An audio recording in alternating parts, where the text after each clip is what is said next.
أعوذ بالله من الشيطان الرجيم. بسم الله الرحمن الرحيم. الحمد لله رب العالمين والصلاة والسلام على أشرف الأنبياء والمرسلين نبينا محمد وعلى آله وأصحابه أجمعين. أما بعد. السلام عليكم ورحمة الله وبركاته. Mga kapatid sa pananampalatayang Islam, na kabilang sa pagmamahal natin sa ating Propeta Muhammad sallallahu alaihi wasallam ay ang ating ipanalangin siya. Panalangin para sa Propeta Muhammad sallallahu alaihi wasallam. Kaya makita natin ang hadith na inulat ni Abdurrahman bin Abu Layla radhiyallahu anhu. Lakitu qala lakini Ka'ab bin Ujrah faqala ala uhdi laka hadiyatan sami'tuha min Nabi sallallahu alaihi wasallam faqultu bala fa'ahdiha li faqala sa'alna Rasul sallallahu alaihi wasallam faqulna ya Rasulullah kaifa salatu alaikum ahlul baiti fa inna Allaha qad allamana kaifa nusallim qala qulu Allahumma salli ala Muhammad wa ala ali Muhammad kama salaita ala Ibrahim wa ala ali Ibrahim innaka Hamidun Majid. Allahumma barik ala Muhammad wa ala ali Muhammad kama barakta ala Ibrahim wa ala ali Ibrahim innaka Hamidun Majid. Mga kapatid sa pananampalataya, na ang salawat na kung saan sa Propeta sallallahu alaihi wasallam na inulat ni Abdurrahman bin Abu Layla radhiyallahu anhu, na natagpuan ko si Ka'ab bin Ujrah radhiyallahu anhu at sa kanyang sinabi, magre-regalo ba ako sa iyo ng isang regalo na aking narinig mula sa Propeta sallallahu alaihi wasallam? Kaya aking sinabi, opo, kaya iregalo mo ito sa akin. Kaya kanyang sinabi, na aming tinanong ang mensahero ng Allah subhanahu wa ta'ala at saka aming sinabi, o mensahero ng Allah, paano ipanalangin kayong mga ahlal bait, pamilya, sapagkat kanyang tinuruan na kami ang Allah kung papaano kami magtaslim, panalangin ng payapa. Kanyang sinabi, sabihin ninyo, o Allah, parangalan mo nawa si Muhammad at ang pamilya ni Muhammad kagaya sa pagpaparangal mo kay Ibrahim at sa pamilya ni Ibrahim. Katotohanan, ikaw ang kapuri-puri na maluwalhati. O Allah, pagpalain mo nawa si Muhammad at ang pamilya ni Muhammad kagaya sa pagpapala mo kay Ibrahim at sa pamilya ni Ibrahim. Katotohanan, ikaw ang kapuri-puri na maluwalhati. Isinalaysay ni Bukhari. Kaya yun mga kapatid sa pananampalatayang Islam, pagmamahal sa Propeta Muhammad sallallahu alaihi wasallam, na isa na ipanalangin natin ang Propeta sallallahu alaihi wasallam. Panalangin sa Propeta Muhammad sallallahu alaihi wasallam na parangalan ang Propeta sallallahu alaihi wasallam na kagaya ng pagpaparangal kay Ibrahim. Kaya mga kapatid, pagpaparangal sa Propeta sallallahu alaihi wasallam. Ito ang sinabi sa huling salah bago ang taslim o kaya bago magdua ang isang tao. Allahumma salli wa sallim wa barik ala nabiyina Muhammad sallallahu alaihi wasallam. Kaya pagpapasalamat at pagpupuri ng Allah sa kanyang mga alipin bilang pagpaparangal at pagdadakila at pagmamahal sa kanila. Kaya dito mga kapatid sa pananampalataya, parangal sa mga matutwid na mananampalataya. Kaya pagpapasalamat natin sa Allah subhanahu wa ta'ala, na pasalamatan natin ang Allah subhanahu wa ta'ala. Sinabi ng Allah sa banal na Quran, alhamdulillahilladzi anzala ala abdihil kitaba wa lam yaj'al lahu iwajah. Ang papuri ay para sa Allah na yaong nagpababa sa kanyang alipin ng kasulatan at wala siyang ginawa roon na kabaluktutan. Kaya mga kapatid sa pananampalataya, pagpapasalamat sa Allah subhanahu wa ta'ala, pagdakila sa Allah subhanahu wa ta'ala, ang Allah nagpadala ng sugo bilang gabay sa atin. Kaya purihin natin ang Allah subhanahu wa ta'ala sa pagpili ng propeta sallallahu alaihi wasallam. Sinabi ng Allah sa banal na Quran, "Qulil hamdulillahi wassalamu ala ibadihi alladhina istafa Allahu khairun amman yusrikun." Sinabi ng Allah sa Quran, sabihin mo, papuri ay para sa Allah at kapayapaan ay nasa kanyang mga aliping hinirang. Si Allah ba ang mas mainam o ang inyong mga itinatambal? Kaya mga kapatid sa panampalataya, pagpupugay sa propeta sallallahu alaihi wasallam dahil sa kanyang nagawa sa Islam sa harap ng mga kamusliman. Kaya mga kapatid sa pananampalataya na makita natin dahil sa sakripisyo ng propeta sallallahu alaihi wasallam sa kanyang nasyon na kung saan naipaabot sa atin ang relihiyong Islam, patnubay sa atin na kung saan ating tutuntunin ang katuruan ng propeta sallallahu alaihi wasallam na dahilan kung bakit tayo kalugdan ng Allah dito sa mundo at sa kabilang buhay. Propeta Muhammad sallallahu alaihi wasallam pinadala ng Allah subhanahu wa ta'ala gabay sa sangkatauhan na makita natin na hindi matatawaran ang kanyang mga sakripisyo na kung saan dahil sa ating relihiyong Islam na aral na kung saan panuntunan ng ating pamumuhay. Sakripisyo ng propeta Muhammad sallallahu alaihi wasallam sa kanyang nasyon na sinabi ni Abu Hurairah, inulat ni Abu Hurairah radhiyallahu anhu na dinala ang mensahero ng Allah subhanahu wa ta'ala sa gabi kung saan lumakbay dala siya sa Jerusalem. Kala Abu Hurairah at Rasul sallallahu alaihi wasallam laylatal isra bihi bil laylatal kadahaini min kamrin walaban panadara ilayhuma paakadal laban. Kala Jibril, alhamdulillah hilladhi hadaka lipitrati ilaw akadtal kamar gawat ummatuka. Kama kala Nabi sallallahu alaihi wasallam, rawahu Bukhari.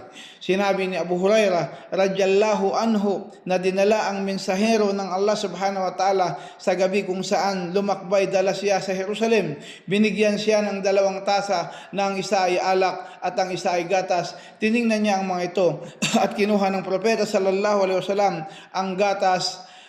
Sinabi ni Jibril, salamat sa Allah na yaong gumabay sa iyo sa pitra kalikasan dahil kung kinuha mo ang alak ay maliligaw ang iyong pamayanan, isinalaysay ni Bukhari. Kaya mga kapatid sa panampalatayang Islam, pasalamatan, ipanalangin ang propeta sallallahu alaihi wasallam. Ang propeta ng Islam na si Muhammad sallallahu alaihi wasallam ay pinarangalan sa mundong ito sa pamamagitan ng pagdakila sa pag-alala sa kanya at pagpapakita ng kanyang gantimpala sa pamamagitan para sa kanyang nasyon at pagprotekta sa kanyang kakulangan at pagpapanalangin para damihan ang pabuya para sa kanya. Mga kapatid sa panampalataya, pagsalawat sa propeta, wajib ang salawat sa propeta Muhammad sallallahu alaihi wasallam sapagkat inutos ito ng Allah subhanahu wa ta'ala. Qala Allah ta'ala fi kitabil karim, ba'da a'udhu billahi minash shaitanir rajim, innallaha wa malaikatahu yusalluna 'alan nabi ya ayyuhalladhina amanu sallu alaihi wa sallimu taslima. Katotohanan, sabi ng Allah, katotohanan, pinagpala ng Allah ang propeta at ipinapanalangin siya ng kanyang mga anghel o mga yaong sumasampalataya, inyong ipanalangin siya at batiin ng may kapayapaan. Pagpapala sa propeta, pagpanalangin sa propeta, ipanalangin natin ang propeta sallallahu alaihi wasallam. Maraming anghel na hindi mabibilang na nanalangin para sa propeta sallallahu alaihi wasallam para iangat siya sa lahat ng mga tao sa harap ng Allah subhanahu wa ta'ala. Pinakamainam na nilikha, propeta sallallahu alaihi wasallam, khairul basar. Kaya mga kapatid, wajib sa ibang pagkakataon, lalo na sa 5 pagdarasal at sunna rin sa ibang panahon, basta meron talagang gantimpala ang Allah rito.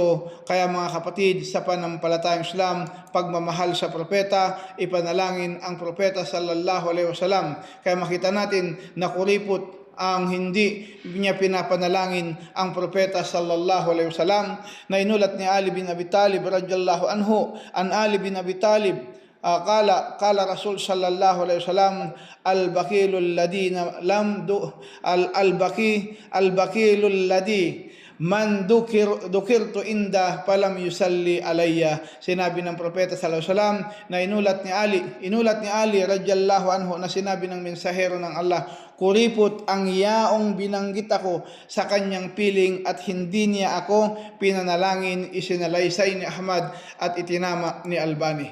Kaya mga kapatid, sa pananampalatayang Islam, nakahiyan para sa hindi niya pinapanalangin ang propeta sallallahu alaihi wasallam. Muslim na hindi niya pinapanalangin ang propeta sallallahu alaihi wasallam, na kung saan kahiyan para sa kanya, kaya kahiyan para sa hindi pinapanalangin ang propeta sallallahu alaihi wasallam. Inulat ni Abu Hurairah radhiyallahu anhu, qala Rasul sallallahu alaihi wasallam, ragiba ampu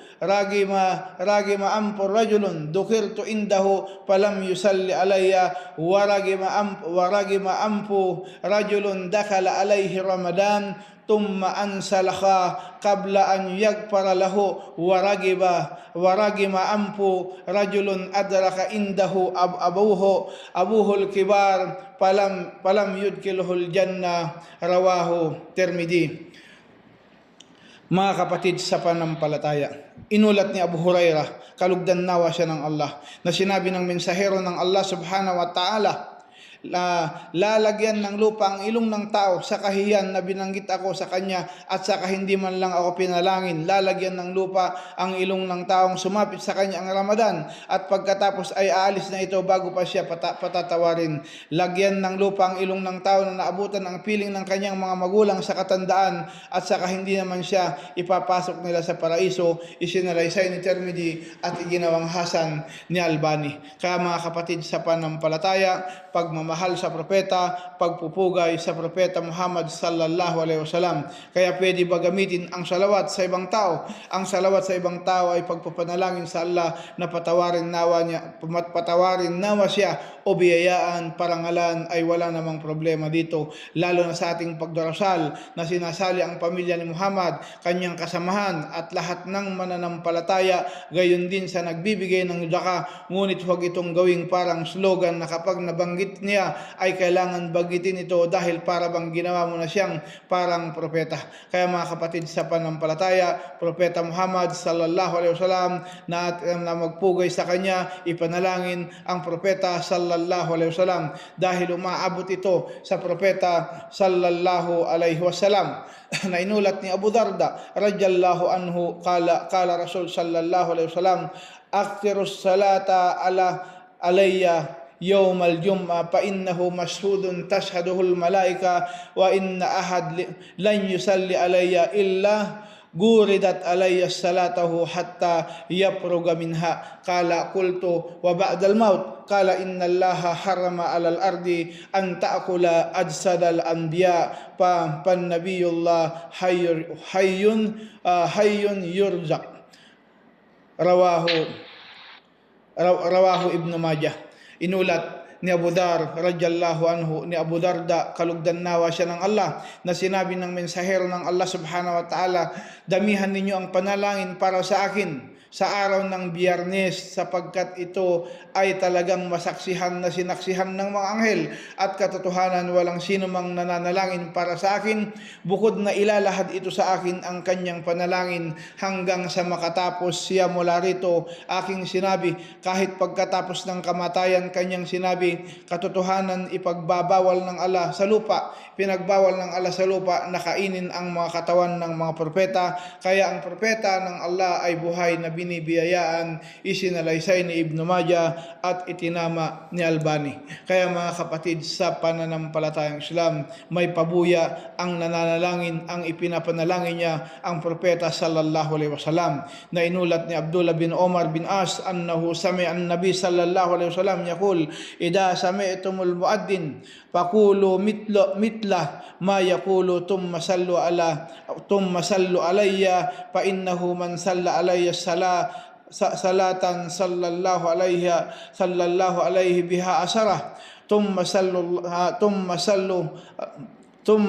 Allah li wasilatan fa innaha manzilatan fil jannah. Allahu akbar. La tanbaga illa li abdin min indillah aw arju an akunu ana huwa paman sa'ala li wasilatan halat lahu syafa'ah, kama kala Nabi sallallahu alaihi wasallam, rawahu Muslim. Na sinabi ng propeta na inulat ni Abdullah bin Amr bin As radhiyallahu anhu na kanyang narinig sa propeta sallallahu alaihi wasallam nagsabi, kapag narinig niyo ang muaddin ay inyong sabihin katulad ng kanyang sinasabi, at pagkatapos ay ipanalangin ninyo ako, sapagkat ang sino mang nananalangin para sa akin ay pagpapalain siya ng Allah ng 10, at pagkatapos ay humiling kayo sa Allah para sa akin ng wasila, kaparaanan, dahil ito ay sadyang katayuan sa paraiso na hindi pwede maliban sa isa, mga lipin ng Allah, at hinahangad ko na sana mapasa akin iyon. Kaya ang sino mang humiling sa akin para sa akin ng wasila ay pinahihintulatan para sa kanya ang pamamagitan, isinalaysay ni Muslim. Kaya dito mga kapatid sa panampalataya na isyasyapa'a ng propeta sallallahu alaihi wasallam ang mga tao na ipinapanalangin siya. Kaya ang tamang panalangin sa Allah subhanahu wa ta'ala, tamang pagdua na inulat ni Fadla bin Ubayd radhiyallahu anhu na kasama ng mensahero ng Allah subhanahu wa ta'ala, na ang isang lalaki ay nananalangin para sa kanyang pagdarasal na hindi lumuluwalhati kay Allah at hindi pinapanalangin ang propeta sallallahu alaihi wasallam. Kaya sinabi ng mensahero ng Allah, nag-apura nga ito, at pagkatapos ay tinawag siya, at ang iba ay sinabi, kapag nagsagawa ng pagdarasal ang isa sa inyo, kung gayon ay magsimula muna sa pagpapasalamat sa kanyang Panginoon, papuri sa kanya, at pagkatapos ipanalangin ang propeta sallallahu alaihi wasallam, at pagkatapos ay maaring siyang manalangin sa anumang kanyang naisin, isinalaysay ni Abu Dawud at itinama ni Albani. Kaya ito mga kapatid sa panampalataya, na salawat ng Allah sa mga mananampalataya. Sinabi ng Allah subhanahu wa ta'ala, huwalladhi yusalli alaykumul wal malaikatu liyukhrijakum minad dhulumati ilan nur wa kana bil mu'minina rahima. Sinabi ng Allah, siya ang yaong nagpapala sa inyo at pinapanalangin kayo ng kanyang mga anghel upang palalabasin kayo mula sa mga kadiliman tungo sa kaliwanagan, at siya sa mga mananampalataya ay naging maunawain. Kaya mga kapatid sa pananampalatayang Islam, pagpapala ng Allah subhanahu wa ta'ala sa mga taong ipinapanalangin niya ang propeta Muhammad sallallahu alaihi wasallam, na inshallah subhanahu wa ta'ala hilingin natin sa Allah subhanahu wa ta'ala na makapiling natin ang propeta sa kabilang buhay sa paraiso, at maibilang tayo sa isyasyapa'a ng propeta sallallahu alaihi wasallam. Kaya kapanatagan para sa sarili na sinabi ng Allah, kud min amwalihim sadaqatan tutahhiruhum wa tuzakkihim biha wasalli alaihim inna salataka sakanulahum wallahu samiul alim. Sinabi ng Allah sa banal na Quran, kunin mo mula sa kanilang mga kayamanan ang kawanggawa para malinisan mo sila, at madadalisay mo rin sila sa pamagitan nito, at ipanalangin mo sila. Katotohanan ng iyong panalangin ay kapanatagan para sa kanila, at ang Allah ang tagapakinig na maalam. Kaya mga kapatid sa pananampalataya, ang Allah subhanahu wa ta'ala ang nakakabatid ng lahat. Batid niya kung ano ang nasa isipan natin, kung ano ang nasa puso natin, mga layunin natin. Kaya layunin natin ang kabilang buhay, pagpapala ng Allah, paraiso ng Allah, at ipagkaloob ng Allah subhanahu wa ta'ala sa atin ang ating minimithi na gantimpala, ang paraiso, ang kataas-taasang paraiso ng Allah subhanahu wa ta'ala. Ang katagang sala ay maraming kahulugan sa wikang Arabo.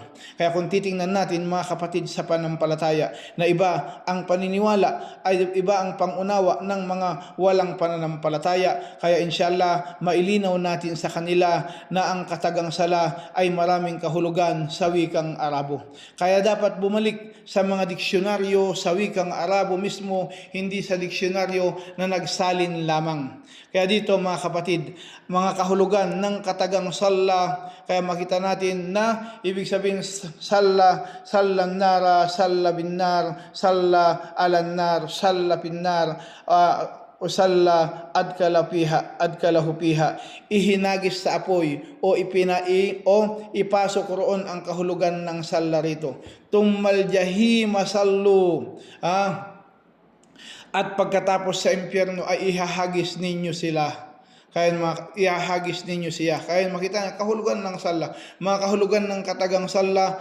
Sabi dito, sala syaksun salat al-fajar. Adda sala. Pagdarasal ang tao tulad sa fajar o nagsagawa ng sala. Sinabi ng Allah, abdan ida salla, sa isang alipin kung nagdasal. Kaya mga kapatid sa pananampalataya, mga kahulugan ng katagang salla pulan dua bil khair, pagpapanalangin ng kabutihan, palay yusalli alayya, sabi sa hadith, at saka hindi ako ipinanalangin. Kaya mga kapatid sa pananampalataya, na dito na makita natin ang mga kahulugan na ibig sabihin ng salla, na kung saan hindi yung sa pakahulugan ng mga walang pananampalataya na kanilang dinudungisan ang Islam, ngunit sa pamagitan ng kanilang mga bunganga, pilit nilang inaandap ang liwanag ng Islam. Sabi nga ng Allah, yuridu an yutfi an nurallahi bi afwahihim wallahu mutimmu nuri walau karihal kafirun. Pilit nilang inaandap ang liwanag ng Islam sa pamagitan ng kanilang bunganga,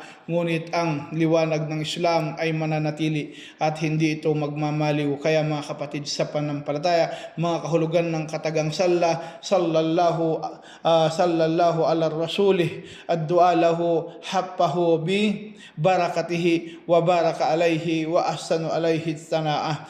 Salla ng Allah sa kanyang propeta, ibig sabihin ay tawagin siya at palibutan ng kanyang pagpapala at bibiyaan at pagagandahin sa kanya ang papuri. Kaya mga kapatid sa pananampalataya, pagpaparami ng panalangin sa propeta sallallahu alaihi wasallam, pagpaparami na ipanalangin ang propeta. Kaya dito mga kapatid sa pananampalataya, na ating nabigyan liwanag ang kahulugan ng salla. Kaya yung iba na kung saan mga walang pananampalataya, na iba yung binigay nilang kahulugan dito. Kaya kung titingnan natin, magtanong tayo sa mga pantas sa relihiyon ng Islam. Sila yung mga ating pagtatanungan na hitik sa kaalaman, na maitama tayo sa wastong kaalaman, at huwag tayong maniwala kung ano-ano yung mga sinagsasabi ng mga walang pananampalataya. Kaya balik tayo mga kapatid, pagpaparami ng panalangin, na kung saan inulat ni Abdullah bin Mas'ud, pagpanalangin sa propeta sallallahu alaihi wasallam, na sinabi ng mensahero sallallahu alaihi wasallam, kala awwalun nas bi yawmal qiyamah aksarahum alayya salatan, ng pinakamalapit na tao sa akin sa araw ng pagbangon ay ang merong pinakamarami sa kanila na panalangin para sa akin. Isinalaysay ni Tirmidhi at ginawang mahina ni Albani. Kaya mga kapatid, kahit nasa libingan ang propeta sallallahu alaihi wasallam, na kung saan naiabot sa kanya ang pagpapanalangin sa propeta, na inulat ni Aus bin Aus radhiyallahu anhu, na sinabi ng mensahero ng Allah subhanahu wa ta'ala, kala Rasul sallallahu alaihi wasallam, inna min afdalil ayyamikum yawmul jum'a fihi khulika Adam wa fihi khubida wa fihi napakata fihi wa sa'katu paaksiru alayya minas salatin fihi pa innas salatukum ma'rudatun alayya. Qalu ya Rasulullah wa kayfa ta'rudas salatuna alayka wa qad arimta yaquluna balitan. Pakala innallah azza wa jal harrama alal ardi adsadal anbiya kama kala Rasul sallallahu alaihi wasallam, rawahu Abu Dawud wa Sahih Albani. Na inulat ni Aus bin As radhiyallahu anhu, na sinabi ng mensahero ng Allah, ang isa sa pinakamainam na mga araw sa inyo ay araw ng Biyernes, dahil nilikha doon si Adam at doon rin siya binawian ng buhay, at gayon din ang pag-ihip at ang pagkagulat. Kaya damihan ninyo rito ang panalangin para sa akin, sapagkat ang inyong panalangin ay talagang ipapakita sa akin. Sinabi o mensahero ng Allah, paano ipapakita ang aming panalangin para sa iyo habang ikaw naman ay naagnas? Kanyang sinabi, katotohanan si Allah ang makapangyarihan at kataas-taasan ay ipinagbawal sa lupa ang katawan ng propeta. Isinalaysay ni Abu Dawud at itinama ni Albani. Pinagbawal na makainin ng lupa ang katawan ng mga propeta. Kaya mga kapatid sa pananampalataya, mga hindi nakikita na kaalaman ay sa mga pundasyon ng ating relihiyon na hindi pwedeng itanggi. Kaya mga kapatid sa pananampalataya, bilang isang Muslim, mananampalataya, alipin ng Allah, tagasunod ng propeta sallallahu alaihi wasallam, para nasa tamang paniniwala tayo, salawat sa propeta, pagpapanalangin sa propeta sallallahu alaihi wasallam, pagpupugay sa propeta sallallahu alaihi wasallam. An Abi Hurairah qala Rasul sallallahu alaihi wasallam, la taj'alu kubri idan wasallu alayya fa inna salatakum tablugu haytu kuntum. Rawahu Abu Dawud wa sahha Albani. Ayun, inulat ni Abu Hurairah radhiyallahu anhu na sinabi ng mensahero ng Allah sallallahu alaihi wasallam, huwag ninyong gagawin ang aking libingan na isang piyesta at ipanalangin ninyo ako, sapagkat ang inyong panalangin ay umaabot talaga sa akin saan man ako naroroon. Isinalaysay ni Abu Dawud at itinama ni Albani. Kaya mga kapatid sa pananampalatayang Islam, na kung saan na dito na makita natin na ang pagpupuri, pagpapanalangin, pagmamahal sa propeta Muhammad sallallahu alaihi wasallam, na dito na daan o dahilan kung bakit kalulugdan ng Allah subhanahu wa ta'ala ang isang alipin. Kaya obligasyon sa atin na unahin ang pagmamahal sa Allah at sa kanyang mensahero, kaysa magulang at kapatid at anak at asawa at iba pa na pagmamahal sa propeta sallallahu alaihi wasallam. Kaya ipanalangin natin ang propeta sallallahu alaihi wasallam na pagmamahal para sa kanya, na dahilan para kalugdan tayo ng Allah subhanahu wa ta'ala dito sa mundo at saka sa kabilang buhay. Assalamualaikum warahmatullahi wabarakatuh.